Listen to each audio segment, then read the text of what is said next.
والصلاة والسلام على من لا نبي بعده أما بعد قال الله عز وجل أعوذ بالله من الشيطان الرجيم بسم الله الرحمن الرحيم وما خلقت الجن والإنس إلا ليعبدون سبحان ربك رب العزة عما يصفون وسلام على المرسلين والحمد لله رب العالمين اللهم صل على سيدنا محمد وعلى آل سيدنا محمد وبارك وسلم اللهم صل على سيدنا محمد وعلى آل سيدنا محمد وبارك وسلم اللهم صل على سيدنا محمد وعلى آل سيدنا محمد وبارك وسلم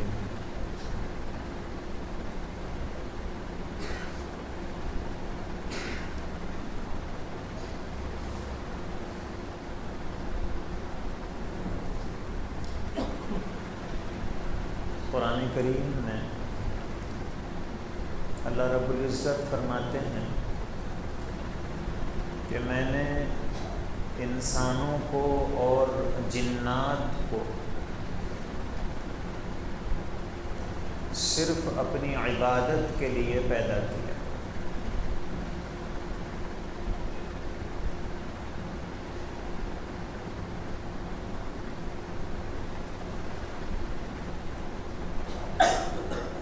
فرشتے وہ تو 24 گھنٹے اللہ کی عبادت میں ہیں،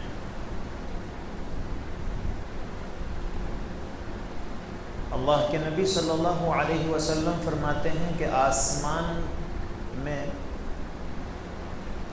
4 انگل ایسی کوئی زمین، ایسی کوئی جگہ نہیں ہے جہاں فرشتہ اللہ کی عبادت میں مصروف نہ ہو۔ اللہ کے رسول صلی اللہ علیہ وسلم فرماتے ہیں کہ آسمان پر فرشتے اتنی بڑی تعداد میں عبادت میں مصروف ہیں کہ آسمان چرچرا رہا ہے۔ پلنگ کے اوپر جتنا وزن رہنا چاہیے اگر اس سے زیادہ وزن بڑھ جائے تو پلنگ میں جس طرح آواز آتی ہے، اللہ کے پیغمبر علیہ السلام فرماتے ہیں کہ آسمان پر اتنی بڑی تعداد میں فرشتے عبادت میں مصروف ہیں کہ آسمان میں آواز پیدا ہو گئی۔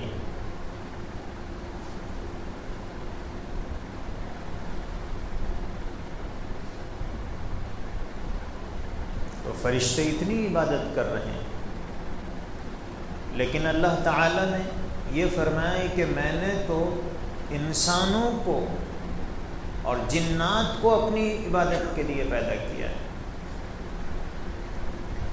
فرشتے جو عبادت کر رہے ہیں اس میں ان کا کوئی کمال نہیں ہے۔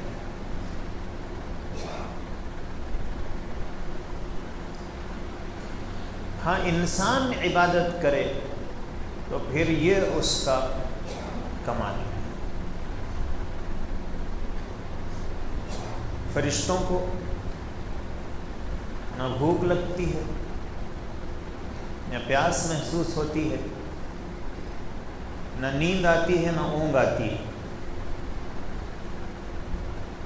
اب انسان نیند آ رہی ہے اس کے باوجود اٹھ کر فجر پڑھ رہا ہے، نیند آ رہی ہے اس کے باوجود عشاء پڑھ رہا ہے کہ مجھے نماز پڑھنا ہے، اونگ آ رہی ہے اس کے باوجود تراویح پڑھ رہا ہے۔ نفسانی خواہشات انسان کے ساتھ لگی ہوئی ہیں اور فرشتوں کے ساتھ نہیں ہے۔ اب آدمی اپنی نفسانی خواہشات کو اللہ تعالیٰ کی مرضی کے مطابق استعمال کر رہا ہے تو یہ ہے کمال۔ فرشتے ان کے اندر نہ نفسانی خواہشیں ہیں نہ انسانی ضروریات ہیں۔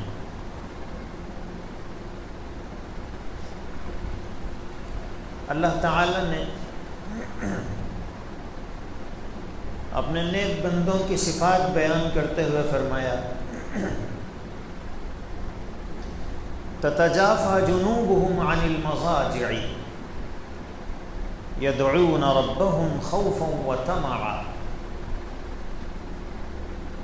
کہ میرے جو نیک بندے ہیں ان کے پہلو خوابگاہوں سے، بستروں سے الگ رہتے ہیں اور وہ اپنے رب کو پکار رہے ہوتے ہیں، دعائیں کر رہے ہیں، عبادتیں کر رہے ہیں، خوفا وطمعا، ڈرتے ہوئے اور امید کے ساتھ۔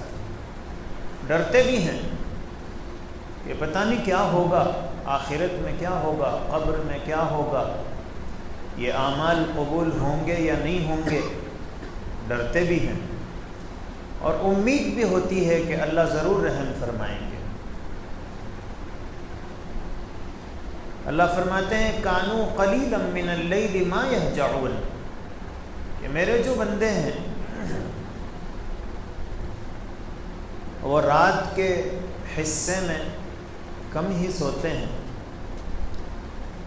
عبادتوں میں مصروف ہوتے ہیں، کبھی تہجد پڑھ رہے ہیں، کبھی ذکر اور تلاوت کر رہے ہیں، وبالاسحار هم یستغفرون، اور صبح جب ہوتی ہے اور فجر کا وقت قریب آتا ہے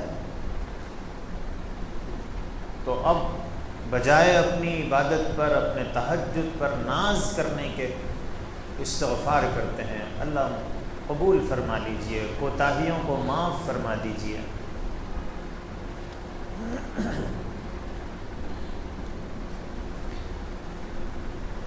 ہم نوافل کو، نفل عبادتوں کو، تہجد، اشراق اور چاشت کو اور دیگر اوقات میں نفل نمازوں اور نفل عبادتوں کے بغیر نفس و شیطان سے مقابلہ کرنے میں پوری کامیابی حاصل نہیں کر سکتے۔ اگر نفس سے مقابلہ کرنا ہے اور شیطان کا شکنجہ آزمائی کرنا ہے تو پھر ہمیں نوافل کی طرف بھی توجہ دینا پڑی۔ ایک بزرگ گزرے ہیں، وہ فرماتے ہیں، ڈاکٹر عبدالحی صاحب رحمۃ اللہ علیہ، کہ فرائض کی مثال ہے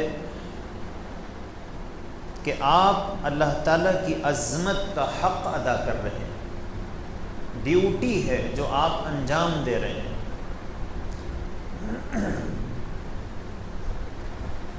اللہ سے بندوں کا قانونی جو تعلق ہے اس کو ادا کر رہے ہیں، اور نوافل کا مطلب ہے کہ اللہ کی محبت کا حق ادا کرنا ہے۔ یہ دو ایک الگ الگ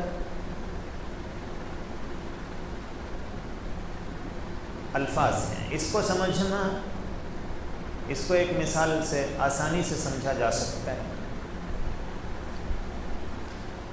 شوہر کا اپنی بیوی سے ایک قانونی تعلق ہے۔ قانونی تعلق یہ ہے کہ وہ اس کے کھانے کا انتظام کرے، کپڑے پھٹ جائیں تو کپڑوں کا انتظام کرے، اور رہنے کے لیے کسی گھر کا۔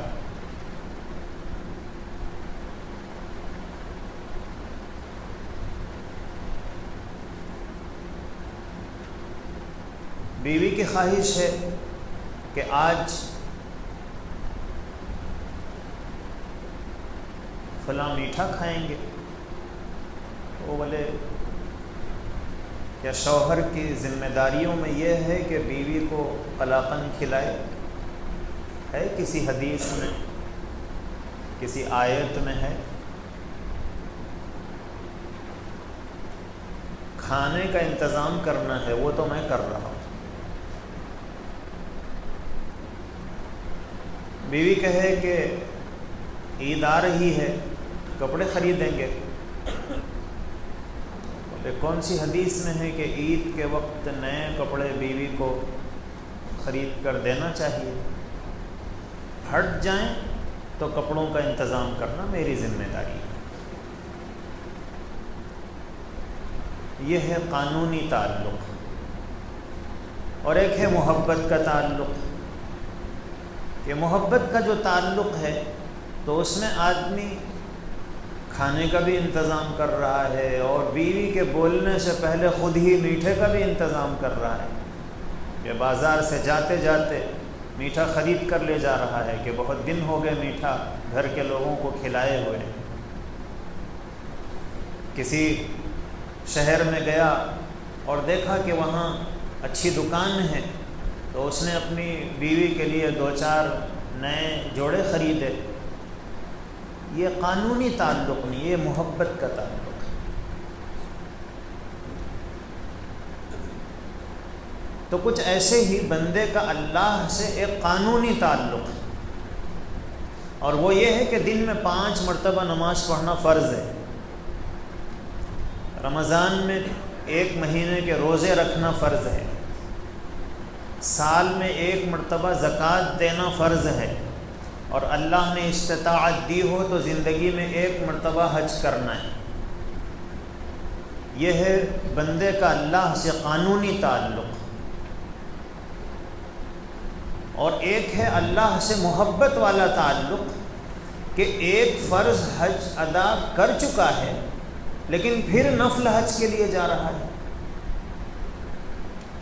رمضان کے روزے مہینے بھر کے رکھ چکا ہے، لیکن مختلف مہینوں میں روزے رکھ رہا ہے۔ اللہ کے پیغمبر علیہ السلام ہر مہینہ ایام 20 کے روزے رکھتے تھے۔ ایام 20 کہتے ہیں چاند کی 13، 14، 15 تاریخ کو۔ اس میں چونکہ راتیں بالکل روشن رہتی ہیں، اس لیے ان کو ایام 20 کہتے ہیں۔ تو حضور یہ 3 دن ہمیں ہر مہینہ روزہ رکھتے تھے۔ اللہ کے پیغمبر علیہ السلام ہر پیر اور جمعرات کو روزہ رکھتے تھے۔ اب یہ قانونی نہیں، یہ محبت والا تعلق ہے کہ اللہ کے لیے بندہ مختلف دنوں میں روزہ رکھ رہا ہے۔ ہم نے فرض پڑھ لیا لیکن نفل پڑھ رہے ہیں، تو یہ اللہ سے محبت والے تعلق کو ہم ظاہر کر رہے ہیں کہ ہمیں اللہ سے محبت ہے۔ بندہ تہجد پڑھ رہا ہے، اشراق پڑھ رہا ہے، اوابین پڑھ رہا ہے، تسبیحات کر رہا ہے، تو ہماری جو روحانی اور دینی زندگی ہے یہ اسی وقت ترقی کرتی ہے جب بندہ بجائے قانونی تعلق کے محبت والے تعلق کو استوار کرنے کی کوشش کرے۔ بیوی سے اس وقت تک محبتیں استوار نہیں ہوتی ہیں جب تک آدمی محبت والا تعلق قائم نہ کرے۔ قانونی تعلق کے ساتھ رہے گا تو بیوی کے دل میں اپنی جگہ نہیں بنا پائے گا، تو اللہ کے پاس اس کا مقام کیسے بن سکتا ہے؟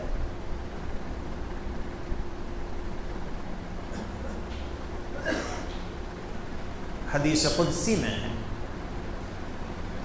حدیث قدسی کہتے ہیں اس حدیث کو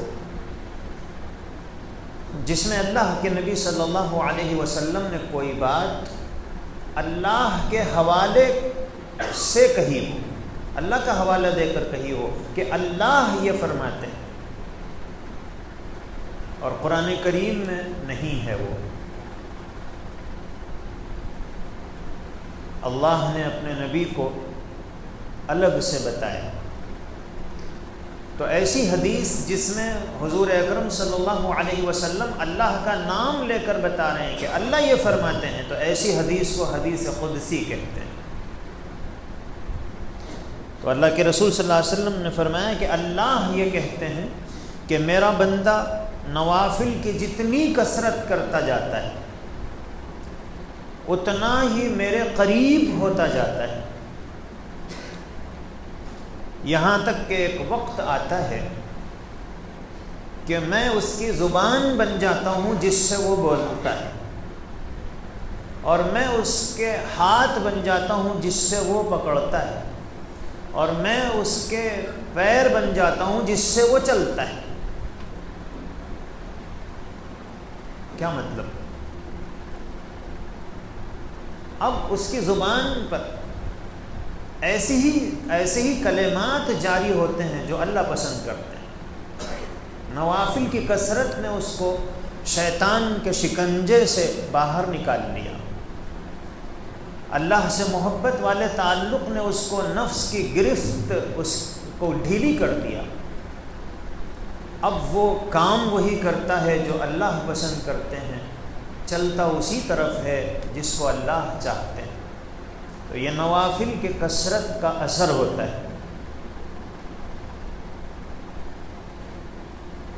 بیہقی میں رسول اللہ صلی اللہ علیہ وسلم کا ارشاد ہے کہ تم جس کو نوافل کی کثرت کرتے ہوئے دیکھو کہ کوئی تہجد پڑھنے والا ہے، نفل نمازیں پڑھتا ہے،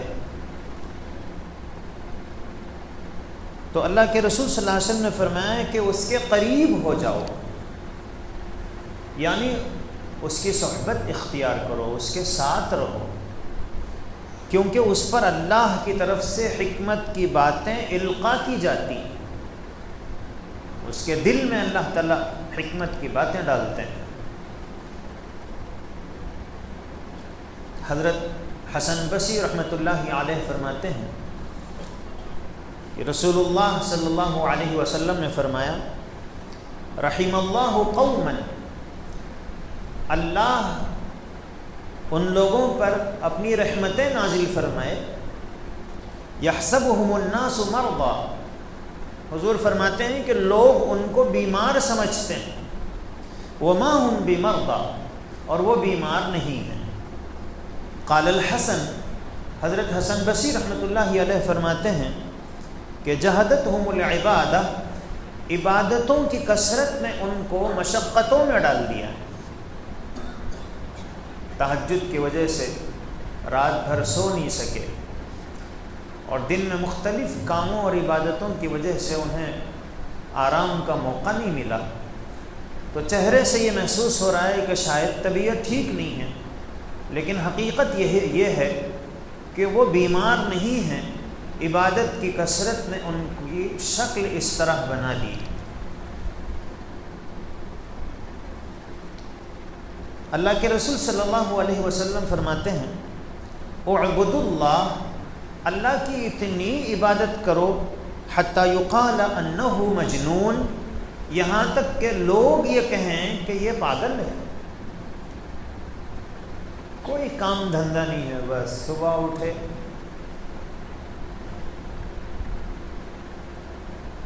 اشراق، تہجد، اور فلاں اور یہ ذکر اور وہ ذکر اور یہ کام اور وہ کام۔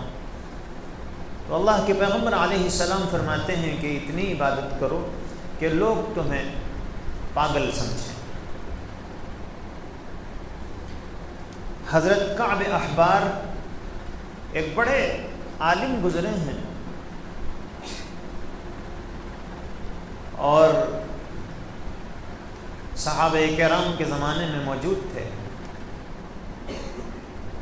جب وہ کہیں سے گزرتے اور کسی کو قرآن کریم کی تلاوت کرتا ہوا دیکھتے، یا کسی کو دیکھتے کہ وہ اللہ کے ذکر میں مصروف ہے، تو وہاں تھوڑی دیر ٹھہر جاتے۔ تو کسی نے پوچھا کہ کیا بات ہے، آپ جب کسی تلاوت کرنے والے کے پاس سے گزرتے ہیں تو وہاں تھوڑی دیر رک جاتے ہیں؟ تو کہنے لگے کہ وہ اللہ کے کلام کے پڑھنے میں مصروف ہے، وہ اللہ کے ذکر میں مصروف ہے، اور اس کے نتیجے میں اللہ کی رحمتیں اس کے اوپر برستی ہیں۔ میں یہ سوچ کر تھوڑی دیر وہاں ٹھہر جاتا ہوں کہ اس پر جو اللہ کی رحمتیں برس رہی ہیں، شاید کوئی چھینٹا میرے اوپر بھی گر جائے، اللہ کی رحمت کا کوئی چھینٹا مجھے بھی مل جائے، یہ سوچ کر وہاں تھوڑی دیر ٹھہر جاتا ہوں۔ حضرت مفتی محمد شفیع صاحب رحمۃ اللہ علیہ، مفتی اعظم ان کو کہا جاتا ہے کہ ہندوستان کے سب سے بڑے مفتی تھے اپنے زمانے میں۔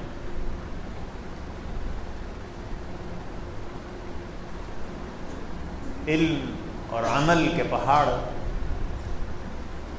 لیکن کوئی بھی واعظ کر رہا ہو، کوئی بھی تقریر کر رہا ہو، اور چاہے وہ کسی بھی لیول کا ہو، ایک 2-4 منٹ کے لیے وہاں بیٹھ جاتے تھے۔ کوئی بہت ضروری کام ہو تو بھی 2-4 منٹ بیٹھ کر جاتے تھے۔ تو کسی نے پوچھا کہ آپ علم کا پہاڑ ہیں، آپ کو کیا ضرورت ہے یہاں 2-4 منٹ بیٹھنے کی؟ تو حضرت مفتی صاحب کہتے کہ میں یہ سوچ کر 2-4 منٹ بیٹھ جاتا ہوں کہ شاید اس کی زبان سے کوئی ایسا جملہ نکلے جو میرے دل پر اثر کرے اور میری زندگی میں تبدیلی پیدا ہو جائے۔ کوئی ایک جملہ ہی ہوتا ہے جو انسان کے دل کو پر چوٹ لگا دیتا ہے اور دل پر اثر انداز ہو جاتا ہے۔ محدثین میں ایک بڑے محدث گزرے ہیں، محمد بن مسلمہ قعنبی، بہت بڑے محدث تھے۔ ایک مرتبہ راستے سے جا رہے تھے گھوڑے پر سوار، تو اس زمانے میں ایک آوارہ قسم کا آدمی تھا اور نوجوان تھا، اس کا نام تھا شعبہ، بالکل آزاد قسم کا لڑکا۔ اس نے دیکھا کہ ایک بہت بڑے محدث محمد بن مسلمہ وہ گھوڑے پر جا رہے ہیں، تو وہ قریب آیا اور آ کر ان کے جو گھوڑے کی لگام تھی اس کو اس نے پکڑا اور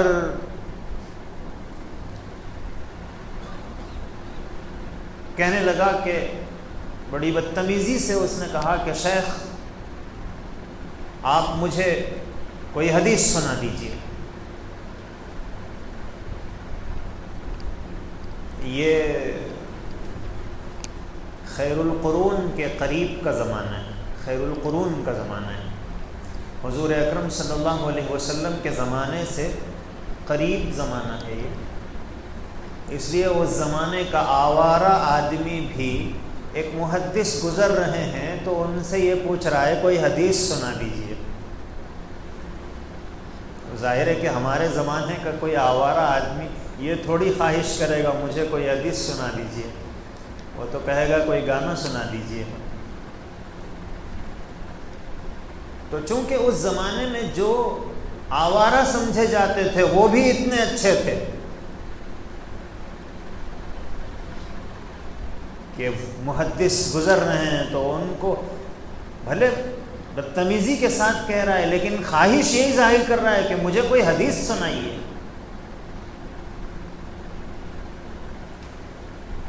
تو حضرت محمد بن مسلمہ نے کہا کہ دیکھو حدیث کے سننے کا طریقہ یہ نہیں ہے کہ راستے میں کسی کو روک کر کہو کہ حدیث سنائیے، یہ حدیث کے ادب کے خلاف ہے۔ اس نے کہا کہ نہیں، آپ مجھے سنانا ہی پڑے گا، آپ سنائیے۔ تو حضرت محمد بن مسلمہ نے سوچا کہ اس کے حالات کی مناسبت سے ہی کوئی حدیث سنا دو۔ غصہ بھی آیا ان کو کہ راستے میں اس نے روکا ہے، اور ہم لوگ اس کو بے ادبی اور علم کی توہین نہیں سمجھتے۔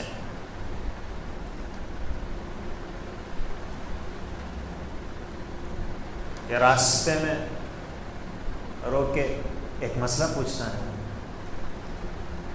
تو ہم سمجھتے ہیں کہ میں بہت دین کا کام کر رہا ہوں، مسئلہ پوچھ رہا ہوں، جبکہ یہ ادب کے خلاف ہے۔ کہ اس لیے کہ جو عالم راستے میں آپ کو مل گیا، پتہ نہیں وہ کن چیزوں کی وجہ سے باہر نکلا ہے، گھر میں بچہ بیمار ہے اس کی دوا لینے کے لیے نکلا ہے، گھر میں کوئی اور تکلیف ہے اس تکلیف کے دور کرنے کے لیے وہ نکلا ہے، اور آپ بیچ میں السلام علیکم السلام، میں آپ کچھ تلاش کر رہا تھا، تھوڑا ایک مسئلہ پوچھنا ہے، اب وہ سامنے ان کو غصہ آ رہا ہے کہ یہ کوئی وقت ہے مسئلہ پوچھنے کا، لیکن ہم سمجھتے ہیں کہ بھی مسئلہ پوچھے تو یہ تو دین کا کام ہے۔ تو ہم میں سے بہت سارے لوگوں کے ذہن میں یہ رہتا ہے کہ جو آدمی عالم ہیں وہ انسان نہیں رہتا۔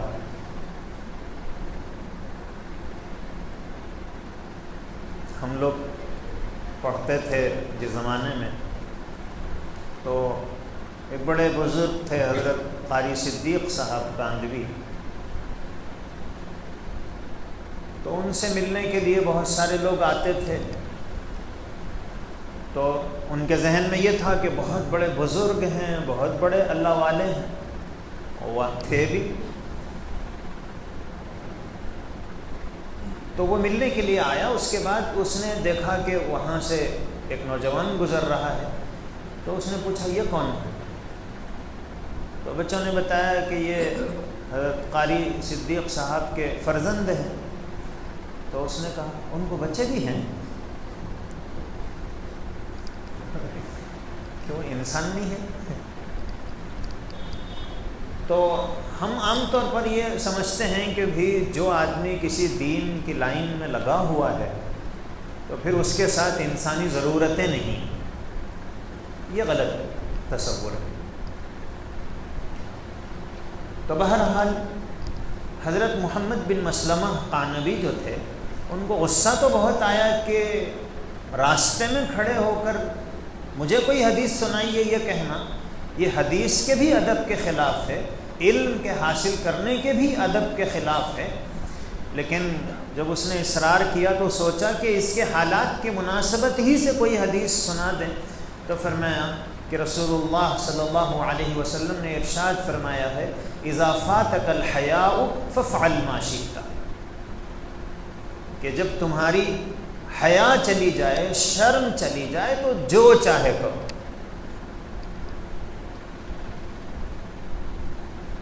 آدمی کو شرم ہے تو رستے میں کھڑے رہ کے نہیں پوچھتا نا، اب بے حیا ہے تو اب جو آدمی بے حیا ہو گیا تو وہ بعض لوگ بولتے ہیں نا میں کس سے بھی نہیں ڈرتا ہوں، بازار میں بھی کپڑے نکال کے جاؤ بولے تو جا کے آتا ہوں، بہادر ہوں۔ تو یہ بہادر نہیں ہے، بے شرم ہے۔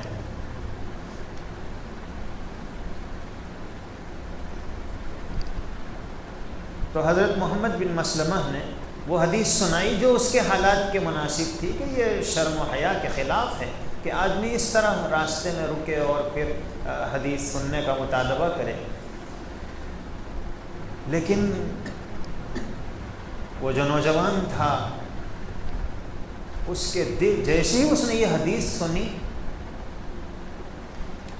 تو اس کے دل پر ایک چوٹ لگی اور اس نے یہ محسوس کیا کہ یہ حدیث میرے ہی لیے، یہ حدیث میرے ہی لیے۔ تو یہ وہ زمانہ تھا کہ لوگ جب ان کو اپنی کسی غلطی کی طرف توجہ دلائی جاتی تو یہ سمجھتے تھے کہ یہ حدیث میرے ہی لیے۔ اور ہمارا یہ زمانہ ہے کہ اگر خطیب صاحب نے کسی خاص موضوع پر تقریر کر دی تو اب کچھ لوگ بولتے میرے کو دیکھ کے کر رہے تھے،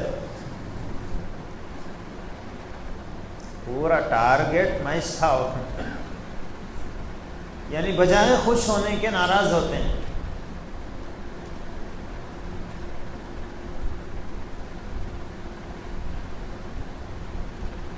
حالانکہ ہونا یہ چاہیے کہ ہر ایک کو یہ سوچنا چاہیے کہ اس کا ٹارگیٹ میں، لیکن سوچ بدل گئی اس لیے کہ ہمیں ٹھیک ہونا نہیں۔ جب آدمی یہ سوچتا ہے کہ مجھے ٹھیک ہونا ہے تو پھر اس کا ٹارگیٹ اپنے کو بناتا ہے۔ تو بہرحال ان پر اثر ہوا، اللہ نے توبہ کی توفیق عطا فرمائی، اور اس کے بعد پھر علم کے حاصل کرنے کے لیے عبادتوں میں انہوں نے اتنی دلچسپی لی کہ آج ہم حدیث کو جب پڑھتے ہیں تو پھر یہ جو شعبہ ہیں، یہ جو آوارہ نوجوان تھا، آج ہم انتہائی ادب اور احترام کے ساتھ کہتے ہیں امیر المؤمنین فی الحدیث شعبۃ بن الحجاج۔ یہ جیسے کسی ملک کا بادشاہ ہوتا ہے، ایسے ہی حدیث کی دنیا میں جن کو بادشاہ کا درجہ حاصل ہے، امیر المؤمنین فی الحدیث، حدیث کی دنیا میں مسلمانوں کے بادشاہ، اتنا بڑا لقب یہ اس نوجوان کو ملا جو آوارہ قسم کا تھا۔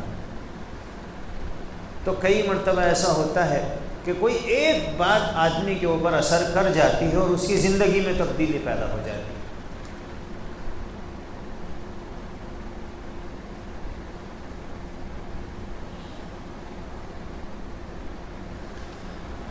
اللہ کے پیغمبر علیہ الصلاۃ والسلام فرماتے ہیں ان الدرجۃ فی الجنۃ فوق الدرجۃ کما بین السماء والارض، جنت میں جو درجات ہیں وہ ایک کے اوپر ایک ہیں، اور ایک درجے اور دوسرے درجے کے درمیان اتنا ہی فاصلہ ہے جیسے آسمان و زمین کے درمیان فاصلہ ہے۔ وَإِنَّ الْعَبْدَ لَيَرْفَعُ بَصَرَهُ، اور اللہ کے رسول صلی اللہ علیہ وسلم فرماتے ہیں کہ جنت میں ایک آدمی اپنی جنت میں ہوگا، جیسے ہی وہ نگاہ اٹھائے گا اوپر کی طرف فَيَلْمَعُ لَهُ بَرَقٌ، تو ایک دم ایک بجلی چمکی ایسا اسے محسوس ہوگا، يَكَادُ وَيَخْطُفُ بَصَرَهُ، اور اتنی اس کی چمک ہوگی جو اس کی آنکھوں کو خیرہ کر دے گی۔ بہت ایک دم چمک ہو تو آدمی کو تھوڑی دیر کے لیے نظر نہیں آتا ہے، اس طرح ہوگا، اتنی چمک ہوگی۔ فَيَقُولُ مَا هَذَا، اب وہ جنتی کہے گا کہ یہ کیا ہے؟ فَيُقَالُ لَهُ هَذَا نُورُ أَخِيكَ، یہ تمہارے جو فلاں دوست ہیں یا فلاں تمہارے بھائی ہیں، یہ ان کا نور ہے، یہ ان کی روشنی ہے۔ فَيَقُولُ أَخِي فُلَانُ فُلَانِ، کہ بھی میرے فلاں دوست، كُنَّا نَعْمَلُ فِي الدُّنْيَا جَمِيعًا،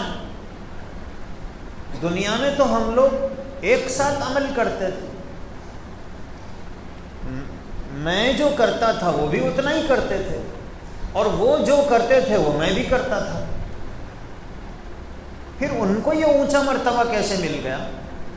ہمارے اعمال تو سیم تھے۔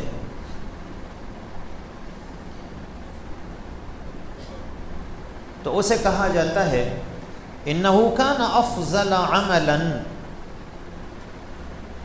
کہ یہ اس کی عبادتیں تمہاری عبادتیں برابر تھیں، لیکن اس کی عبادتوں کی کیفیت تمہاری عبادتوں کی کیفیت سے الگ تھی۔ تم جتنا دل لگا کر نماز پڑھتے تھے وہ اس سے زیادہ دل لگا کر نماز پڑھتا تھا۔ نماز تو تم بھی 4 رکعت اور وہ بھی 4 رکعت پڑھ رہے تھے، تم تلاوت کرتے تھے اور وہ بھی تلاوت کرتا تھا، دونوں ایک پارا تلاوت کرتے تھے، لیکن تم جس دلچسپی سے تلاوت کرتے تھے اس کی تلاوت کا انداز اس سے آگے تھا۔ تو اس سے پتہ چلا کہ ہمیں عبادتوں کی کثرت کے ساتھ عبادتوں کے اندر کیفیات پیدا کرنے کی بھی فکر کرنی چاہیے کہ میری جو عبادتیں ہیں، وقت تو ظاہر ہے کہ ہم نے عشاء کی نماز ابھی پڑھی، ہم میں سے ہر ایک کو وقت اتنا ہی لگا، ایسا نہیں ہے کہ کسی کو عشاء کی نماز پڑھنے کے لیے 5 منٹ لگے اور کسی کی 2 منٹ میں ہو گئی اور کسی کی 1 منٹ میں ہوئی، سب کے لیے 5 منٹ لگے، 10 منٹ لگے، ٹائم سب کا برابر، رکعتیں سب کی برابر، لیکن اللہ کے رسول صلی اللہ علیہ وسلم فرماتے ہیں کہ کسی کو اس کے ثواب کا 100% حصہ ملتا ہے، اور کسی کو اسی نماز کا 90% ثواب ملتا ہے، اور کسی کو اسی جماعت میں وہ بھی نماز پڑھ رہا ہے اس کو 50% ثواب ملتا ہے، آدھا ثواب ملتا ہے، اور کسی کو 10% ثواب ملتا ہے، اور کسی کی نماز ایسی ہوتی ہے کہ اللہ تعالیٰ اسے کل قیامت میں اس کے منہ پہ مار دیں گے۔ تو وقت تو سب کا برابر ہے، لیکن کیفیتیں ہر ایک کی الگ الگ ہیں۔ اگر دل لگا کر ہم پڑھ رہے ہیں تو پھر اس کا مطلب یہ ہے کہ یہ نماز ہمیں درجات کی بلندیوں کی طرف لے کر جا رہی ہے۔ اس لیے جب محنت کر ہی رہے ہیں، وقت فارغ ہی کر رہے ہیں، تو کیوں نہ دل لگانے کی کوشش کی جائے۔ اسی میں شیطان ہمیں یرغمال بنا لیتا ہے، شیطان لوٹنے میں کامیاب ہو جاتا ہے۔ ہم دیکھتے ہیں حرم شریف میں، مسجد مدینہ منورہ میں، کہ یہاں سے لوگ جاتے ہیں حج کی نیت سے، عبادتوں کی نیت سے۔ اب ظاہر ہے کہ اس نے ویزا بھی اس کا آ گیا، سفر بھی کر لیا، مکہ مکرمہ بھی پہنچ گیا، تو اب شیطان اسے مکے سے ہندوستان واپس تو نہیں لا سکتا ہے، لیکن شیطان اپنی کوشش چھوڑتا نہیں۔ اب وہاں کیا کر سکتا ہے وہ کرتا ہے۔ اس لیے کئی لوگوں کو ہم دیکھتے ہیں کہ وہ اپنے کمرے سے تو نکلتے ہیں لیکن مسجد کے اندر نہیں جاتے ہیں، کعبۃ اللہ کے قریب تک پہنچ گئے لیکن نماز باہر ہی پڑھ کے بلڈنگ واپس ہو جاتے ہیں، مسجد نبوی کے قریب پہنچ گئے لیکن گیٹ کے اندر قدم رکھنے کے بجائے باہر ہی نماز پڑھ لیتے ہیں۔ آدمی اتفاقی طور پر کبھی دیر سے پہنچا، اندر جگہ نہیں ہے تو باہر پڑھ رہا ہے، یہ تو مجبوری ہے۔ آدمی پہلے سے یہ طے کر کے جائے کہ مجھے بس باہر ہی پڑھ کے واپس آ جانا ہے، تو یہ تو شیطان کی سازش ہے کہ ہمیں وہ مسجد کے اندر نماز پڑھنے کے ثواب سے محروم کرنا چاہتا ہے، کہ اگر اس سے یہ کہوں گا کہ نماز مت پڑھ تو یہ نہیں سنے گا۔ ہاں یہ کہہ سکتا ہوں کہ بھئی اندر کہاں جاتے، باہر ہی پڑھ لو، جلدی چلے جا سکتے، اور یہ اسکیم کامیاب ہو جائے گی۔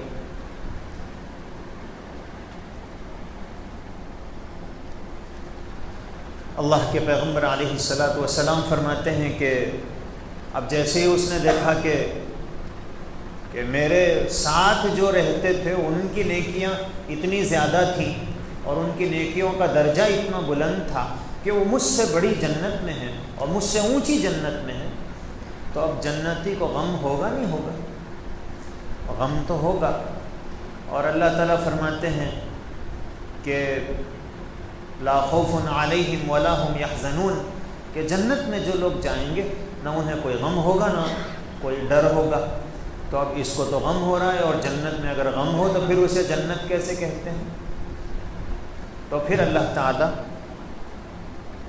ثم یجعل فی قلبہ الرضا حتی یرضا، پھر اس کے دل میں اللہ تعالیٰ اپنی جنت کی سے خوشی پیدا کر دیتے ہیں، اور پھر وہ اپنی جنت میں مست ہو جاتا ہے، بھول جاتا ہے ایسا بھی چمکتا ہوا دیکھا تھا، اس لیے کہ وہ یاد رہے گا تو پھر یہ جنت میں رہ کے بھی غم میں ہی رہے گا، اوپر ہی دیکھتا رہے گا۔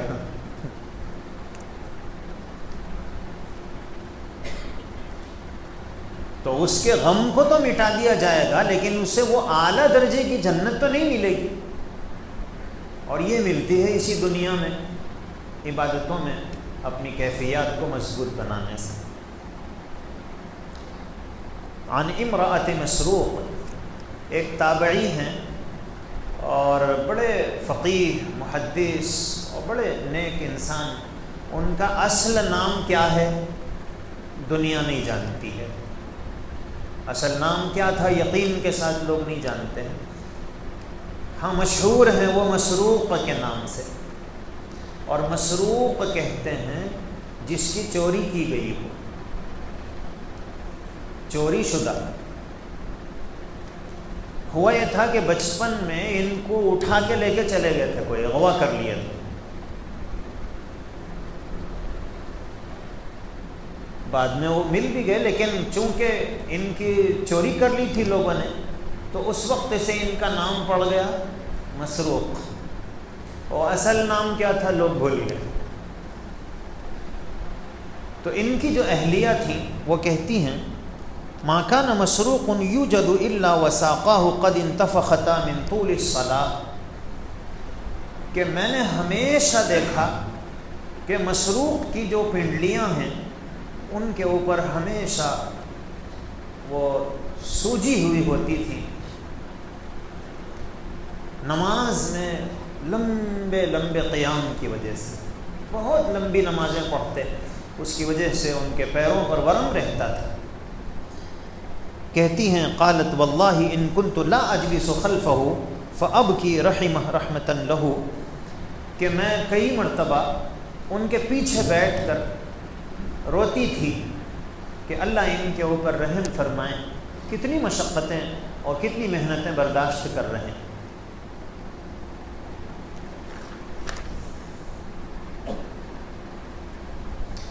حضرت عبداللہ بن مسعود رضی اللہ عنہ بہت بڑے درجے کے صحابی ہیں، اور اللہ کے رسول صلی اللہ علیہ وسلم کے پاس ان کا بہت اونچا مقام تھا.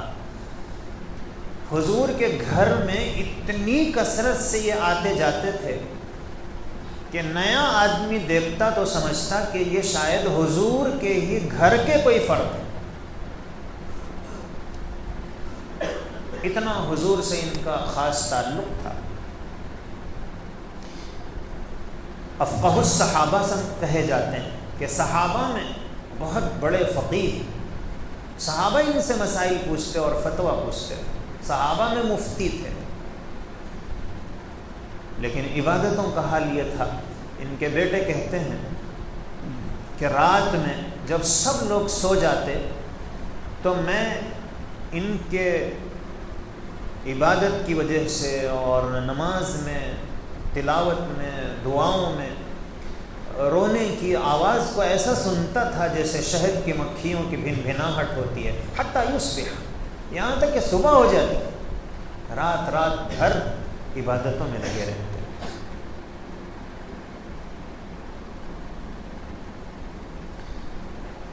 حضرت عائشہ صدیقہ کی ایک شاگردہ تھی، معاذہ ان کا نام تھا. وہ کہتی ہیں انی اعجب من اعین تنام علی المرجع، مجھے تعجب ہوتا ہے ان آنکھوں پر جو بستروں پر مزے میں سوتی رہتی ہیں. اور حضرت معاذہ کہتی ہیں حالانکہ وہ جانتی ہیں کہ سونا تو اصل قبر میں، سونے کی جگہ تو قبر ہے، لیکن یہاں وہ سو رہے ہیں جیسے قبر میں سوئے ہوئے. یہاں تو ضرورت کے لیے سونا ہے، قبر کی طرح سونا نہیں ہے. اچھا، یہ جو سو رہی ہیں ان کے بارے میں یہ کہہ رہی ہیں تو یہ خود کتنی عبادت کرتی ہوں گی. ان کے حالات لکھنے والوں نے لکھا ہے کہ ان کی عبادتوں کا جو تناسب تھا اس کو لوگوں نے شمار کیا تو پتہ چلا کہ یہ روزانہ 600 رکعت نماز پڑھتی، اور بہت بڑی عالمہ اور بہت بڑی فقیہ خاتون تھی. ایسا نہیں ہے کہ ان کو کوئی کام نہیں تھا. حضرت محمد بن سیرین رحمۃ اللہ علیہ خوابوں کی تعبیر کے بہت ماہر گزرے. ان کو یوسف ہذہ الامہ کہا جاتا ہے کہ اس امت کے یوسف. حضرت محمد بن سیرین خوابوں کی تعبیر کے ماہر. ان کے شاگرد کہتے ہیں کہ دن میں ہم ان کو ہنستا ہوا دیکھتے تھے، ظریف الطبع تھے، طبیعت کے اندر مزاح تھا، اور باتوں باتوں میں لوگوں کو ہنسا دیا کرتے تھے. تو حضرت محمد بن سیرین کے شاگرد کہتے ہیں کہ دن میں تو یہ ہمیں ہنستے ہوئے نظر آتے تھے، لیکن رات میں ان کے رونے کی آوازیں ہم سنا کرتے تھے، عبادت میں ہیں، دعاؤں میں ہیں اور رو رہے ہیں۔ اللہ کے پیغمبر علیہ الصلاۃ والسلام نفل عبادتوں میں کتنا اپنے آپ کو مصروف کرتے تھے۔ صحابہ کہتے ہیں حتیٰ تورمت قدماہ، حضور کے پیروں پر ورم آ جاتا تھا، اتنا حضور عبادتیں کرتے تھے۔ تو میرے بھائیوں، اللہ تعالیٰ نے ہمیں بھی زندگی کے کچھ لمحات اور اوقات عطا فرمائے ہیں۔ اگر ہماری یہ زندگی اور ہماری یہ عبادتیں اگر اللہ کے ساتھ صرف قانونی تعلق والی عبادتیں رہیں گی تو ہم اللہ کے محبوب نہیں بن سکتے ہیں، ہم شیطان کے شکنجے سے اپنے کو بچانے میں کامیاب نہیں ہو سکتے ہیں، ہم نفس کے تقاضوں سے میں پھنسنے سے اپنے آپ کو محفوظ نہیں کر سکتے ہیں۔ ہمیں اگر نفس کے تقاضوں سے مقابلہ کرنا ہے اور شیطان کی سازشوں سے پنجہ آزمائی کرنا ہے تو پھر ہمیں ان فرائض اور واجبات کے ساتھ ساتھ نوافل میں بھی اپنے کو لگانا پڑے گا۔ جب ہم نوافل میں بھی اپنے کو لگانے کی کوشش کریں گے تو پھر انشاءاللہ شیطان کے شکنجے سے بھی بچیں گے۔ اور اللہ کے پیغمبر علیہ الصلاۃ والسلام فرماتے ہیں کہ اللہ یہ کہتے ہیں کہ جب بندہ مجھ سے قانونی تعلق کے بجائے محبت کے تعلق کو قائم کر لیتا ہے اور نفل عبادتیں بھی میرے لیے انجام دیتا ہے تو پھر میں اس کے ہاتھ کو بھی شیطان سے بچا لیتا ہوں، اس کی زبان کو بھی۔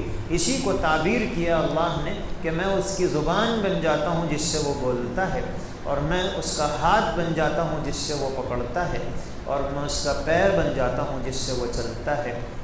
اللہ تعالیٰ سے دعا ہے اللہ تعالیٰ مجھے آپ کو توفیق نصیب فرمائیں۔ وآخر دعوانا